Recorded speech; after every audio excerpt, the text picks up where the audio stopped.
우리 함께 따라할까요? 하나님의 일하심. 하나님의 일하심.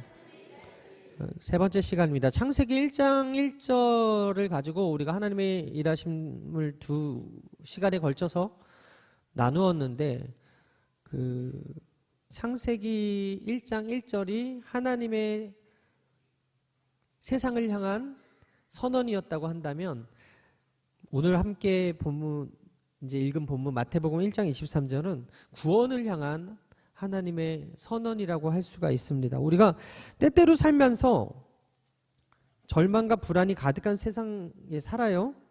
때로는 홀로 남겨진 것 같은, 아무도 내 편이 없는 것 같은 그런 외로움과 막막함이 있을 때가 있습니다. 결혼해서 같이 살아도 저 사람이 내 마음을 알아주지 않은 것 같은 마음, 내가 새끼들 애기 중지 키웠는데도 이제 출가하고 나서는 더 이상 내 마음을 잘 몰라주는 것 같은 그 서운함이 있어요. 과연 하나님 계시는가?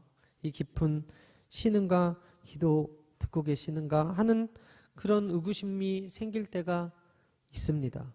본문의 이 마태복음 1장 23절은 700년 전 이사야가 예언한 이사야 7장 14절의 말씀을 인용한 말씀이거든요. 그래서 이사야 선지자 시대에 이 말씀을 주었을 때는 남유다 아하스 왕이 받은 말씀이에요. 그 당시에 북이스라엘이 쳐들어오고 아람의 동맹군들이 같이 쳐들어와서 전쟁의 위협 속에 떨고 있을 때 이사야가 한 징조를 주었다라고 하는데, 이사야 7장 14절이거든요. 우리 함께 읽겠습니다. 시작. 그러므로 주께서 친히 징조를 너에게 주실 것이라. 보라, 처녀가 잉태하여 아들을 낳을 것이요 그의 이름을 임마누엘이라 하리라. 여러분, 이 말씀은 당시 남유다 왕에게, 그리고 남유다 백성에게 이사야가 하나님의 위로의 말씀을 전한 것이거든요. 하나님이 너희를 버리지 않을 거야, 하나님이 너희와 함께 하실 거야, 이 말씀이었어요. 궁극적으로 장차 오실 메시아 예수 그리스도에 대한 예언이 같이 겹쳐 있는 중첩적인 의미인데, 이 마태복음이 기록될 당시에도 마찬가지로 이스라엘 백성들은 독립된 국가가 아니라 로마 제국 식민지로 잡혀 있었던 상황입니다. 정치적으로나 경제적으로나 영적으로나 침체 가운데 메시아를 기다리던 그 시대 가운데 마태가 독자를 염두에 두고 복음을 기록하면서 너희들이 핍박하고 너희들이 무시하고 너희들이 손가락질하고 비난하는 그 예수가 바로 메시아다라는 것을 계속해서 마태복음에 증명하고 있어요. 이는 이사야 선지자의 예언을 인용하면서 700년 전 하나님께서 가르치신 그 메시아가 곧 예수 그리스도다라고 이야기하면서 오늘 예수님의 탄생 소식을 전하고 있는 거예요. 그래서 예수님의 탄생인 이 사건은 단순한 역사적인 사건이 아니라 하나님께서 오랜 세월 동안 계획하시고 우리를 향한 계획의, 구원의 계획의 완성을 보여주시는 사건이다라고 말씀하고 있는 거예요. 따라서 오늘 이 한 구절 속에 나타난 하나님의 일하시는 방식을 통해서 오늘 우리에게 주시는 위로와 소망의 메시지를 함께 나누는 시간이 되었으면 좋겠습니다. 첫째, 따라하겠습니다. 하나님은 약속을 위해 일하신다. 오늘 본문인데 다시 한번 읽겠습니다. 시작. 보라, 처녀가 잉태하여 아들을 낳을 것이요 그의 이름은 임마누엘이라 하리라 하셨으니, 이를 번역한즉 하나님이 우리와 함께 계시다 함이라. 하나님은 늘 약속을 먼저 주시고 일하세요. 믿으시면 아멘. 여러분, 하나님이 여러분들에게 말씀을 주셨다면 하나님이 여러분들에게 약속하신 것이고, 그 약속은 당장 더디 이루어진다고 할지라도 반드시 이루어진다는 사실을 믿으시게 되기를 바랍니다. 오늘 본문에 하리라 하셨으니라는 단어가 있는데, 이 모든 일이 우연이 아니라 하나님이 하실 것이다. He will, 그의 의지를 이야기하는 거죠. 언제나 하나님이 일하실 땐 약속을 먼저 주시고 일하신다. 그래서 여러분, 이 약속은 예수님이 탄생하기 전 이미 700년에 이사야를 통해서 주어진 것이었어요. 비록 당시에 아하스 왕은 그 하나님의 종의 말을 듣지 않았고 그 말을 불신하고 의심했지만 하나님은 그 약속을 잊어버리지 않으시고 700년이라는 세월을 넘어서 신실하게 일하셨다라는 것이죠. 처녀가 잉태해서 아들을 낳은 것은 인간의 이성으로는 도저히 이해가 되지 아니하는 그런 사건이었음에도 불구하고 수백 년의 시간이 흐른 다음에 하나님은 그 약속을 잊지 않으시고 마리아를 통해서 실제로 이루어 주셨다. 아브라함에게 하신 약속, 이삭에게 하신 약속, 야곱에게 하신 약속을 요셉을 통하여서 이루셨는데 몇 년의 시간이 지났냐? 바로 430년이라는 시간이 지난 이후에 하나님이 일하셨다.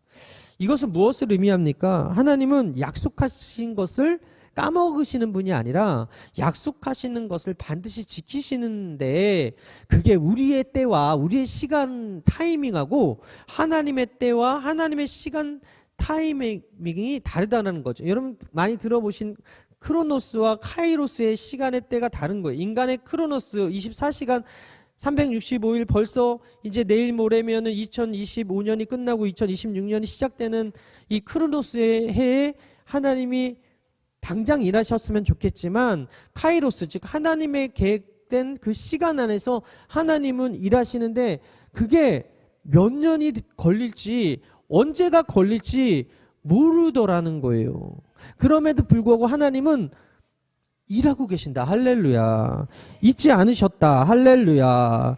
여러분 기억하시는지 모르겠는데 창세기 창세기 15절에 기록된 여자의 씨가 뱀의 머리를 상하게 할 것이다 라고 이야기한 대로 예수님께서 오신 거거든요. 아브라함의 씨의 약속을 통해서 지금 이스라엘이 이렇게 번창하게 된 것이거든요. 하나님이 말씀하신 것은 그 언약의 말씀은 땅에 떨어지지 않고 약속은 그 변함없이 하나님이 기억하고 계시고 이루고 계신다. 인간은 잊어버리는 존재입니다. 잊어버려야 또 살고요. 너무 기억해가지고 그게 노이로제가 되고 상처가 돼서 지금 과거가 발목 잡혀서 사는 사람이 참 많이 있는데 망각도 은혜야.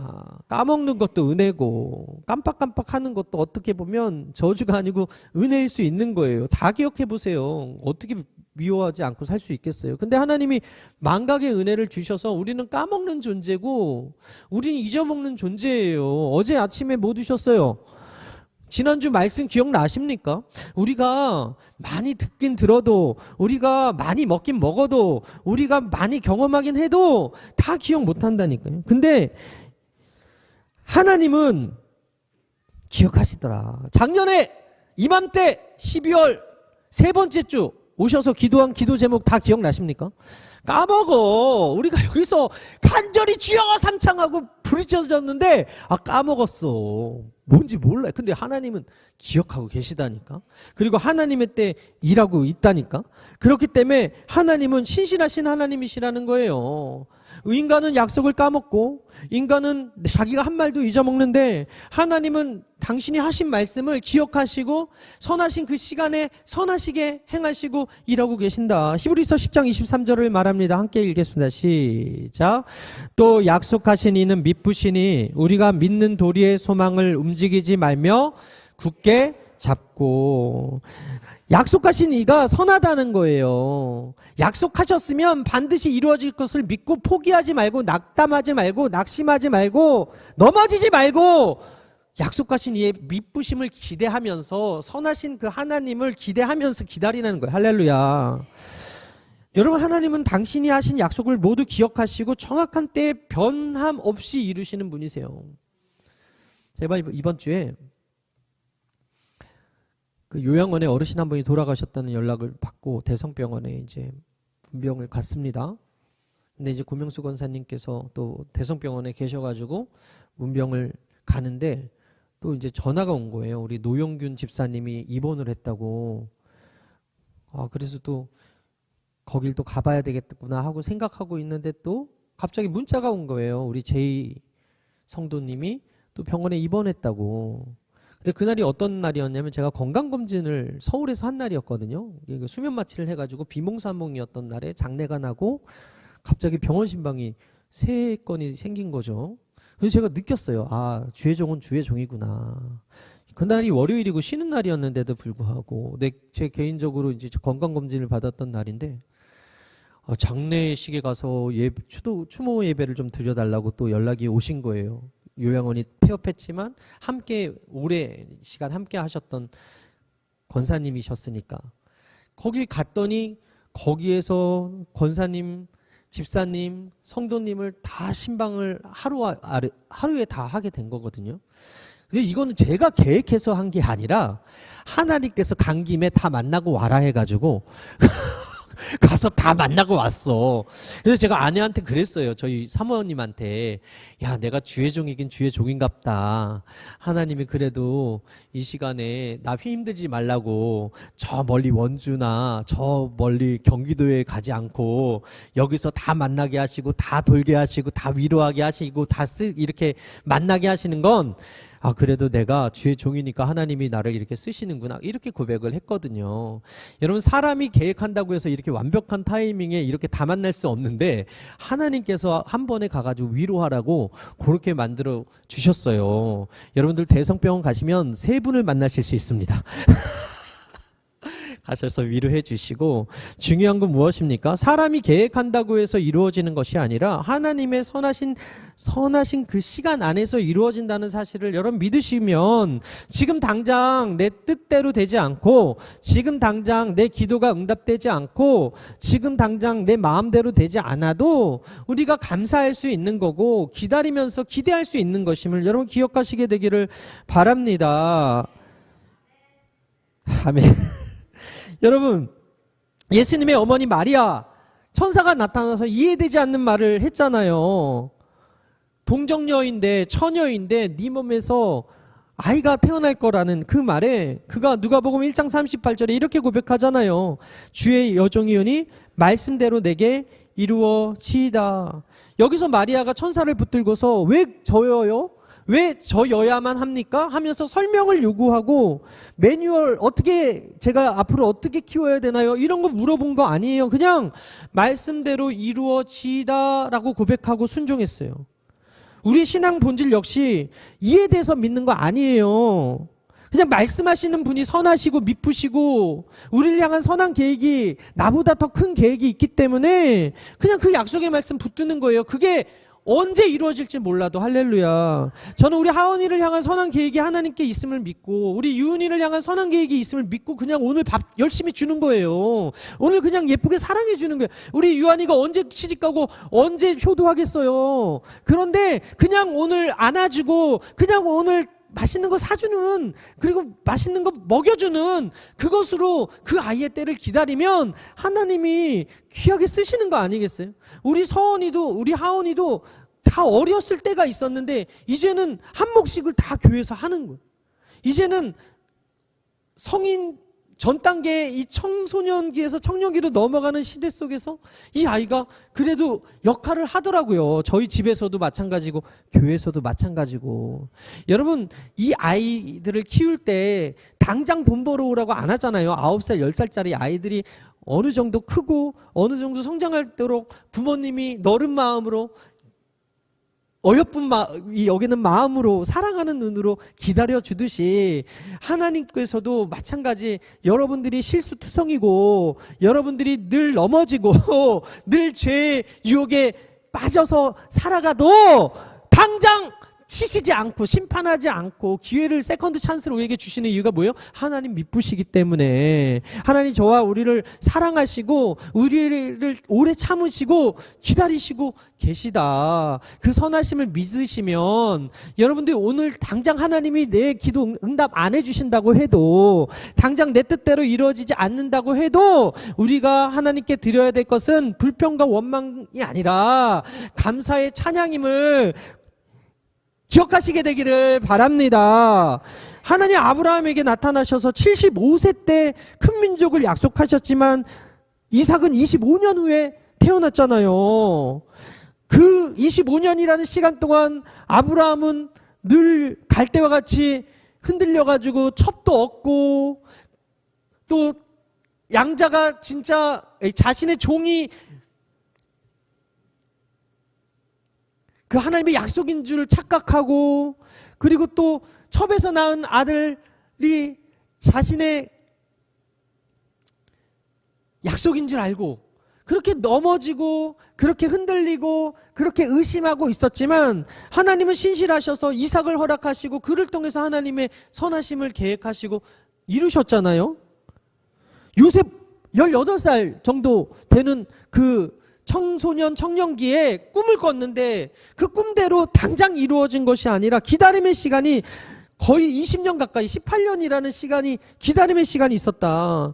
다윗도 사무엘이 와서 기름 붓고 당장 기름 부은 다음에 이스라엘 왕으로 추대되어서 왕궁으로 출근한 것이 아니라 사울의 그 미움 속에서 광야로 도망 다니다가, 그 성경학자들이 이야기하기를 그가 10대 중반 정도, 15에서 17살 정도의 기름 부음을 받았는데 30세에 실제로 남유다의 왕이 되었기 때문에 왕이 되기까지는 13년에서 15년의 시간이 기다렸다는 거죠. 기다림의 시간이 필요했다라는 거예요. 오늘 하나님이 나에게 강하게 역사하셔서 믿음이 들어가가지고 하나님 응답하셨구나라는 확신이 있는데, 그 다음날 눈 떠봐도 당장 내 삶에 변화가 없어도, 여러분, 하나님 미쁘십니다. 하나님 선하십니다. 하나님 신실하십니다. 하나님 이루실 것입니다. 2025년에 기도한 것이 응답되지 않았습니까? 2026년에 하나님께서 일하시고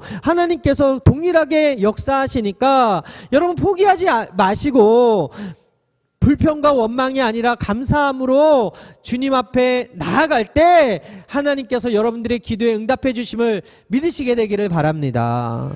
인간은 까먹어도 하나님은 잊어먹지 않는다. 이거 오늘 하나 요거만 붙들고 가면 당장 내 기도가 응답되지 않는다고 해서 불평할 일이 없다라는 것이죠. 할렐루야.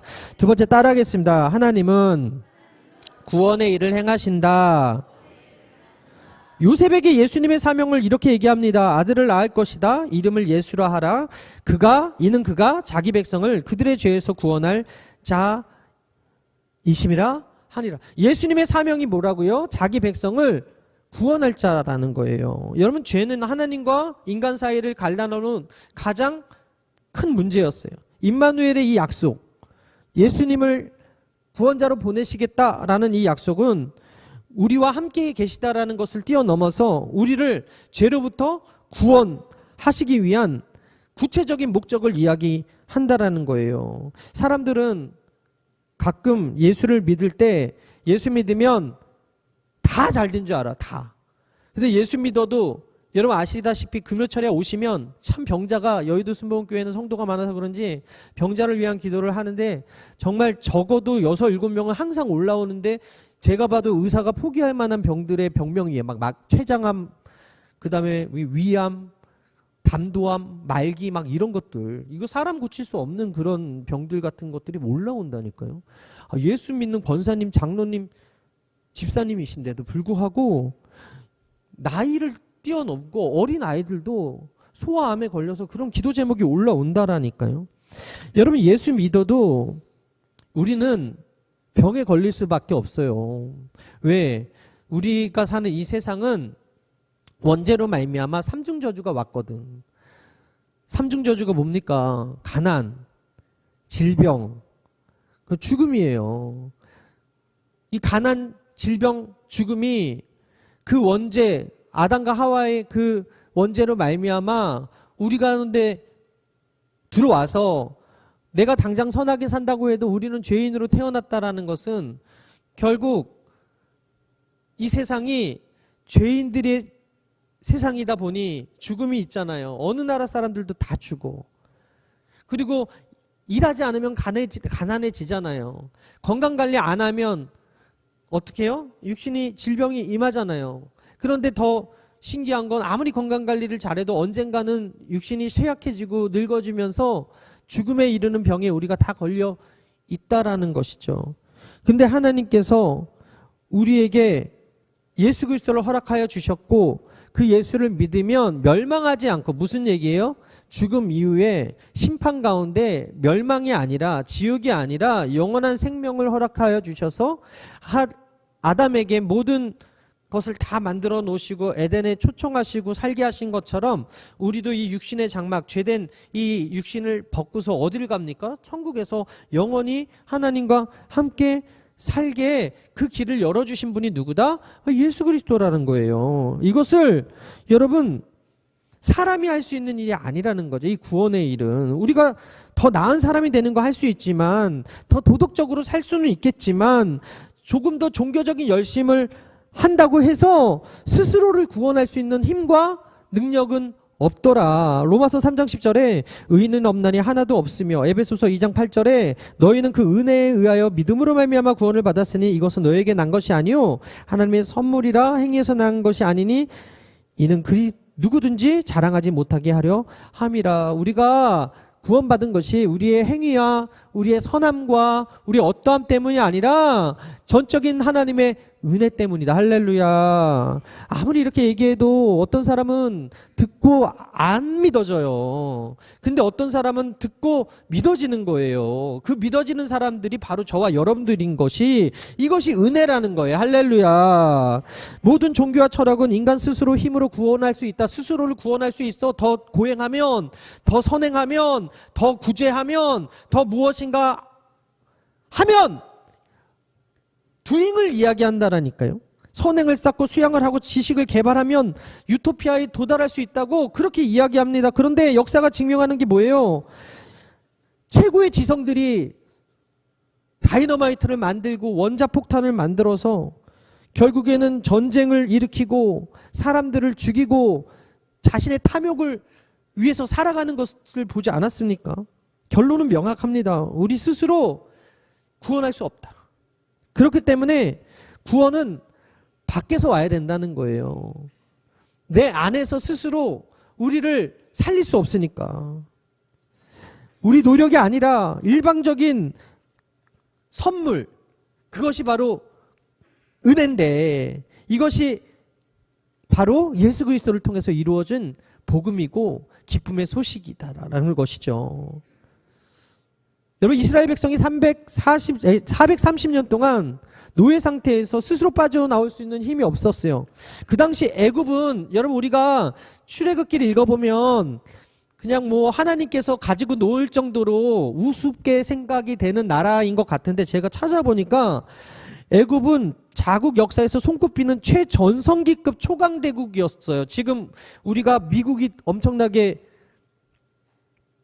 강대국이 되어버렸잖아요. 근데 그 당시 강대국이 애굽이었다는 거예요. 군사력은 전차 부대에 강력한 보병과 궁병을 보유했고 시리아 팔레스타인의 지역까지 진출한 상태였고 많은 보병과 궁병을 보유했고 다른 강대국과 맞먹는 그런 군사력이 있었고, 영토의 영향력은 나일강 유역뿐만 아니라 팔레스타인, 레바논 남부, 시리아 일부까지 영향력을 행사하고 가나안 지방의 여러 성읍 국가들이 조공을 바치는 애굽의 그런 나라였어요. 수많은 노예를 동원해서 거대한 피라미드를 만드는 그런 기술력이 있었던 나라. 파라오의 권위가 태양신으로 신격화되던 그런 나라에 이스라엘 백성들은 노예 계층이었다고요. 이스라엘 백성들은 아무런 힘이 없었던, 패배의식에 쩔어 있었던, 노예 근성에 쩔어 있었던 그런 사람들에게 하나님이 모세를 부르시고 10가지 재앙, 홍해를 가르치는 구원의 사건을 일으키셔서 엑소더스, 즉 출애굽 시켜주셨잖아요.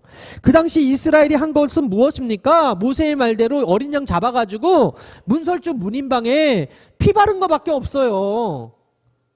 그리고 애굽 사람들에게 나아가서 금은 보화를 요구한 것밖에 없다고. 그들이 한 노력, 군사적인 노력은 아무것도 없어요. 근데 하나님께서 모세를 들어서 애굽의 10가지 재앙을 내리시고 장자의 죽음으로 인해서 결국에는 두 손을 든 애굽의 바로가 이스라엘 백성들을 내보내기 시작하지 않습니까? 이것이 무엇을 의미하냐? 이스라엘의 공로는 아무것도 없이 전적인 하나님의 은혜로 그들이 해방되었다. 마찬가지 여러분 예수님 이 땅에 오셔서 하신 일이 무엇입니까? 성육신으로 오셔서 우리와 함께 하시고 구원의 길을 여셨고 공생의 기간 동안에 천국 복음을 가르치시고 병든 자를 치유하시고 귀신 들린 자를 죽게 하시고 귀신을 내어 쫓으시고 제자들을 세우시고 양육하셔서 하나님의 나라를 가르치시고 구원이 무엇인지 알려주셨잖아요. 십자가에서 죽으심으로 말미암아 우리 죄값을 대신 치르시고 부활하신 이후에 영생이 있음을 알려주시고 승천하셔서 지금도 하나님 우편에 앉아 계셔서 우리와 우리 가족과 우리 이웃을 위해서 중보하고 계시고 성령을 통해서 지금도 구원의 사역을 이루고 계셔서 오늘 우리가 믿어진다? 성령께서 우리의 영안을 여시고 우리의 마음의 문을 여셔서 믿어지게 하신 전적인 은혜라는 거예요. 따라서 하나님의 구원의 일을 전적인 은혜로 예수님을 통해서 이루어 주셨다면 우리가 해야 될 일이 무엇입니까? 구원받는 거예요. 할렐루야. 예수 이름 부르는 거예요. 할렐루야. 예수 이름을 모르는 자에게 전해야 되는 거예요. 할렐루야. 로마서 10장 13절 힘차게 함께 읽겠습니다. 시작. 누구든지 주의 이름을 부르는 자는 구원을 받으리라. 주의 이름을 부르는 자는 구원을 얻으리로다. 주의 이름을 부르는 자는 구원을 얻으리로다. 오 주 예수, 오 주 예수. 할렐루야 구원됐네. 할렐루야 구원됐네. 오 주 예수, 오 주 예수. 할렐루야 구원됐네. 할렐루야. 잠이 안 오시죠? 세 번째 따라하겠습니다. 육신을 통해 일하신다. 인카네이션 성육신으로 예수님께서 오셨어요. 하나님이 예수님이 되셔서 오셨어요. 요한복음 1장 14절 함께 읽겠습니다. 시작. 말씀이 육신되어 우리 가운데 거하심에 우리가 그의 영광을 보니 아버지의 독생자의 영광이요 은혜와 진리가 충만하도다. 여러분 성경에 보게 되면 야곱을 가리켜서 지렁이 같은 너 야곱아라고 이야기합니다. 이 무슨 얘기예요? 하나님 보실 때 야곱의 존재는 지렁이 같다라는 거죠. 여러분 실례로 제가 예전에도 한번 든 것 같은데 어린아이가 개미들이 막 있는 곳에서 저 위에서 오줌을 싼 거예요. 그 오줌 홍수가 난 거야. 근데 그 어린아이 옆에 또 착한 어린아이가 있었어요. 그래가지고 개미들한테 소리치는 거예요. 얘들아, 오줌 홍수가 떠내려오고 있어. 빨리 도망가. 그런데 개미가 그 사람의 말을 들을 수 있어요, 없어요? 없잖아요. 그래서 결국에는 그 개미들이 다 그 오줌 홍수에 죽었는데 만약에 그 어린아이가 개미가 돼가지고 개미들한테 얘들아 저기 오줌 홍수가 오니까 빨리 피해 그러면 어떻게 됩니까? 다 사는 거예요. 마찬가지 하나님께서 하나님의 언어로 아무리 우리에게 구원의 길을 가르쳐 주셔도 모르는 거예요. 구약에 수많은 선지자들을 보내셔서 하나님의 마음을 가르쳐 주시고 돌이키라고 회개하라고 우상 숭배하지 말고 하나님만 섬기라고 그렇게 가르쳐 주셔도 모르니까 이제 하나님께서 누구를 보내셨어요? 인간의 육신을 입고 당신의 아들 되시는 예수님을 눈으로 보게끔 눈으로 보고 귀로 듣고 손으로 만질 수 있게끔 역사 가운데 오시게 하시더라. 할렐루야. 히브리서 4장 15절 우리에게 있는 대제사장은 우리의 연약함을 동정하지 못하실 이가 아니요 모든 일에 우리와 똑같이 시험을 받으신 이로되 죄는 없으시니라. 히브리서 기자가 뭐라 그래요? 우리와 같게 하기 위해서 육신의 몸을 입고 오셨대요. 그래서 예수님이 인간의 육신을 입으셨기 때문에 배가 고팠어. 피곤하셨고 눈물도 흘리셨고 배신도 당하셨고 비난도 핍박도 당하셨고 외로움도 겪으셨고 예수님께서 당신의 육신을 입고 있었기 때문에 인간의 몸을 그대로 입고 있었기 때문에 머리로만 이론으로가 아니라 체험으로 우리가 어떤 상황이었는지 왜 유혹에 이렇게 넘어지는지 왜 이렇게 힘들어하는지 왜 이렇게 외롭고 불안해하는지를 아셨다고요. 십자가에서 실제로 피 흘려 죽기 위해서 고통당하시는 그 순간까지 예수님께서는 몸을 입고 계셨다. 그래서 우리의 모든 고초와 아픔을 모르시고 이론적으로 머리로만 아시는 분이 아니라 육신을 입고 오셨기 때문에 당신이 힘들다는 걸 아시고 여러분들의 그 눈물도 아시고 외로움도 아시고 아픔도 아시고 여러분들을 향한 긍휼의 마음도 있으시다. 여기서 우리가 해야 될 일이 무엇입니까? 예수님과 같이 주신 건강을 가지고 섬겨야 될 줄 믿습니다. 마리아는요, 주의 여종이니 말씀대로 내게 이루어지이다 라고 고백하면서 자신의 몸을 하나님의 일을 위해서 내어드렸잖아요. 아버지 요셉은 아내와 아기를 내치지 아니하고 아버지의 역할로 보호하고 충실히 그 사명을 감당했잖아요. 우리 역시 하나님께서 우리에게 건강을 주셨다면 우리 삶과 몸을 하나님이 거하시는 성전으로 그분의 뜻을 이루는데 사용해야 될 줄 믿습니다. 하나님은 오늘도 영으로 일하시지만 육을 통해서 일하신다는 사실을 기억하시고 우리 교회를 그리고 저와 여러분들을 하나의 몸을 통해서 지금도 일하고 계시는 거예요.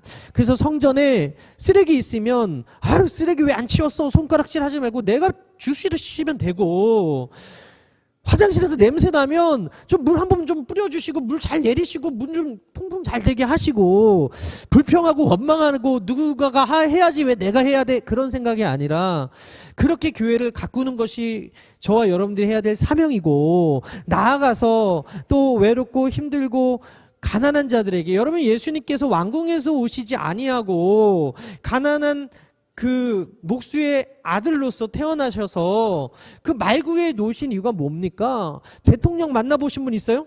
누구든? 어떤 대통령이든 한 번이라도? 면담해 보신 분 별로 없잖아요. 여러분 예수님이 왕궁에서 태어났으면 예수님 만나기 어려워요. 근데 여러분 서울역에서 노숙자, 용산역에서 노숙자, 아니면 횡성이나 원주에서 노숙자 한번 만나보신 분? 노숙자는 누구나 한 번씩은 다 만나보셨을걸요. 예수님께서 왜 낮고 천한 곳으로 오셨어요? 누구나의 하나님이 되시고자 누구나 만나기 쉽고 편하신 분으로 낮고 천한 몸을 입고 오셨다. 예수님께서 그렇게 오셨다면 우리도 낮아져야 되고 우리도 섬겨야 되고 우리도 희생해야 되고 우리도 예수님의 마음을 품어야 된다. 할렐루야. 그렇게 사게 되는 여러분 되시기를 바랍니다.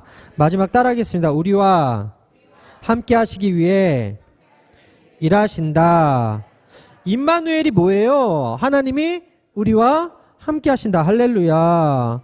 아담과 함께 하셨어요. 출애굽기에 광야에서는 낮에 구름기둥 밤에 불기둥으로 이스라엘 백성들과 함께 하셨어요. 모세에게 성막을 지으라 하셨고 솔로몬에게 성전을 지으라 하시면서 하나님의 거하심의 상징이 바로 그 성막과 상징이 되었어요. 왜 그렇습니까? 하나님 우리와 함께 하시기 원하신다라는 거예요. 그러면서 예수님의 탄생을 알리는 오늘 본문에 임마누엘로 시작하시면서 부활하신 고 승천하실 때 뭐라고 얘기하시냐? 마태복음 28장 20절에 내가 너에게 분부한 모든 것을 가르쳐 지키게 하라 볼지어다. 따라합니다. 내가 세상 끝날까지 너희와 항상 함께 있으리라 하시니라. 무슨 얘기예요?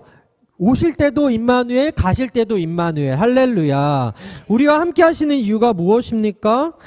우리를 그냥 도와달라고 할 때만 나타나는 마블의 히어로나 슈퍼맨이나 배트맨 같은 그런 영웅놀이 하시려고 우리와 함께 하시겠다는 것이 아니라 멀리 떨어져서 관람하는 그런 관객으로서의 역할을 하시는 것이 아니라 우리와 함께 계시는 하나님이 지금 우리가 슬플 때나 기쁠 때나 행복할 때나 우울할 때나 곁에 계신다. 방치하지 않고 함께 하신다. 그렇기 때문에 이제 우리가 해야 될 것은 무엇입니까? 혼자가 아니라는 거예요. 외로워할 필요가 없다라는 거예요. 제가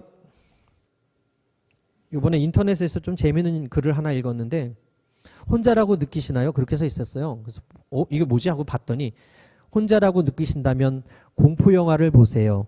그 이후부턴 혼자가 아니라고 느끼실 것입니다. 그렇게 써 있는 거예요. 공포영화를 보면 귀신이 옆에 있는 것 같이 무섭잖아요. 그 우스갯소리인데 여러분 혼자라고 느끼십니까? 귀신이 여러분과 함께 있는 게 아니라 혼자라고 느끼십니까? 임마누엘 하나님이 성령으로 저와 여러분들과 함께 일하고 계십니다. 할렐루야. 그렇기 때문에 창세기 39장 2절에 노예로 팔려서 외롭고 힘들었고 배신당했던 요셉에게 성경은 반복해서 이렇게 얘기하죠. 야훼께서 요셉과 함께 하심으로 그가 형통한 자가 되어 그의 주인 애굽 사람의 집에 있었다. 창세기 39장 23절에 간수장과 그의 손에 맡긴 것을 무엇이든지 살펴보지 아니하였으니 이는 야훼께서 요셉과 함께 하심이라. 야훼께서 그를 범사에 형통하게 하셨다. 우리 삶에 가장 필요한 게 무엇입니까? 문제없는 삶이 아니라 함께 하시는 하나님. 할렐루야. 그 임마누엘 하나님을 경험하며 사는 삶임을 믿으시게 되길 바랍니다. 그래서 말씀을 마치겠어요. 오늘 4가지 정리하면 여러분 삶에 아하스 왕처럼 두려움이 있을 수 있어요. 대적이 나를 공격해오는 두려움. 요셉처럼 인간적인 고뇌에 빠질 수 있어요. 마리아를 끊어야 되는데 이것이 진짜 하나님의 뜻인가 하는 그런 고뇌.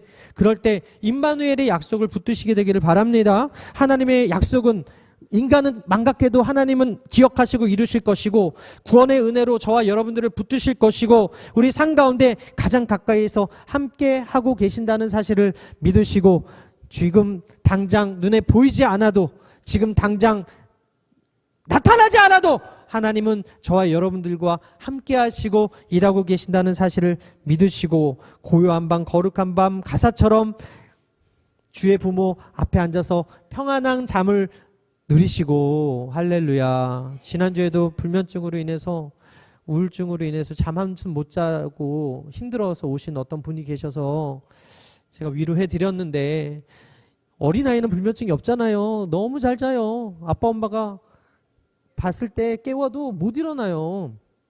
근데 어른들은요 엄청 민감해서 금방금방 깨시고 어떤 분들은 수면제 없으면 못 주무시는 정도로 아프신 분들이 있어요. 여러분 하나님은 여러분들의 영적인 부모가 되셔서 아기 잘도 잔다 아기 잘도 잔다 이렇게 옆에서 토닥토닥 하고 계시고 여러분들에게 잠을 주시니까 불안, 걱정, 염려, 근심 다 주님께 맡겨버리고 참된 자유와 회복을 경험하는 은혜가 여러분들에게 있게 되기를 주님의 이름으로 축원합니다. 축원합니다. 우리